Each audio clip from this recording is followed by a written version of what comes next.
Voilà, alors, étant donné que j'étais présent au match à Athènes, j'ai fait le déplacement avec 3 amis supporters.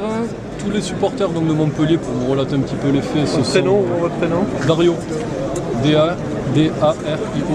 Ouais. Et vous êtes du quoi, du Bayad ou... Non, je suis Armata Ultra. D'accord. Donc je vais vous répéter un petit peu les faits, la chronologie. Donc tous les supporters se sont donné rendez-vous sur une place d'Athènes dont j'ai oublié le nom, excusez-moi.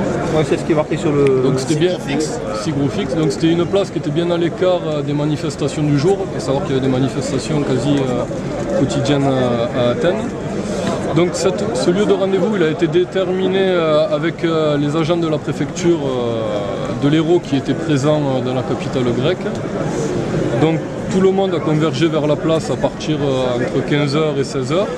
Et on a été pris en charge ensuite par la police grecque qui nous a fait monter dans des bus. Donc on nous avait affrété 3 bus pour environ 130 personnes.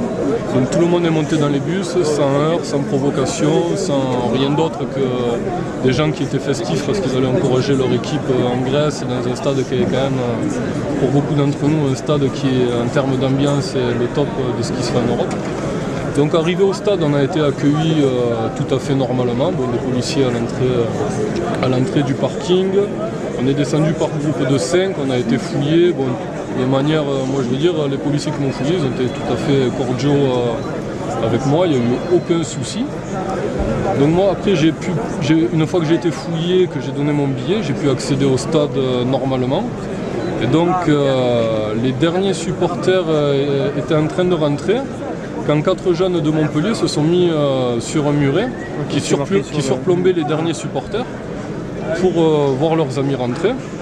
À ce moment-là, les grilles du stade ont été fermées et il y a un escadron de policiers, c'était la police anti-émeute je pense, étant donné leur tenue, qui est monté à toute allure et qui a commencé à matraquer les 4 jeunes qui étaient sur le muret plutôt tout simplement que de leur demander de descendre. Donc tout le monde était un peu abasourdi. Les 4 jeunes en question sont venus se réfugier dans la file des gens qui étaient en train de faire la queue pour entrer à l'intérieur de la tribune, à savoir qu'on était dans un tunnel qui nous menait à l'intérieur de la tribune.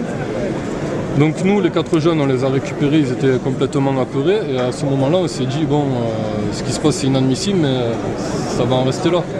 Sauf que les policiers ont décidé autrement et qu'on s'est fait littéralement rouer de coups. Donc nous, ce qu'on regrette un peu, c'est qu'on n'a pas l'habitude de venir pleurer dans les médias, c'est pas trop notre leitmotiv. Mais en fait, nous, ce qui nous a vraiment choqué, c'est le traitement médiatique auquel on a eu droit. Moi, je veux dire, je suis revenu en France le mercredi. Quand j'ai lu la presse, j'étais complètement abasourdi. C'est-à-dire qu'à aucun moment, on se sent soutenu. Moi, pendant 5 minutes, j'étais par terre en train de me faire rouer de coups, alors que, bon, hormis le fait d'être supporter de Montpellier, j'avais rien demandé à personne. Et c'est des scènes qui se sont répétées pendant 5 minutes sous le tunnel. Et ce n'est qu'au bout de 5 minutes de coups qu'un pétard, effectivement, a explosé. Un pétard qui a permis, pour la plupart des gens qui étaient pris comme des rats dans le tunnel, de s'échapper à toute hâte pour regagner la tribune. Moi j'ai vu des gens par terre se faire piétiner par des supporters qui étaient complètement effrayés et qui pensaient y laisser leur peau. Donc à partir de ce moment-là, nous on a réussi à se dégager à partir du moment où le pétard a explosé, au bout de 5 minutes de coup. On est rentré dans la tribune, on s'est dit que les choses allaient s'arrêter.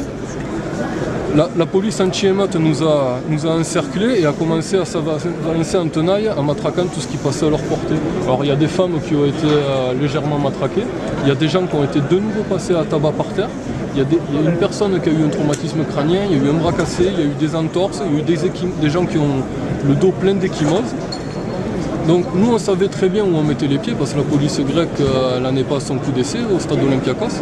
Les supporters marseillais, stéphanois notamment en ont fait également les frais il y a quelques années sans que par contre là ça fasse une ligne dans les médias. Donc nous ce qu'on demande c'est pas d'être reconnus comme des oies blanches mais c'est plutôt que quand il se passe des faits on prenne la peine de nous demander notre avis. Vous voyez aujourd'hui vous êtes là, on vous en remercie. Mais avant que les faits soient relatés dans la presse, ça serait bien d'avoir l'avis des différents protagonistes. Puis ensuite, on peut également revenir aussi sur la source des médias. Moi je m'interroge comment, par exemple, un journaliste de RMC, du haut de sa tribune de presse, donc qui est à l'opposé de nous dans la même tribune, peut avoir une vision de ce qui se passe dans un tunnel. Moi c'est une question qui m'interroge.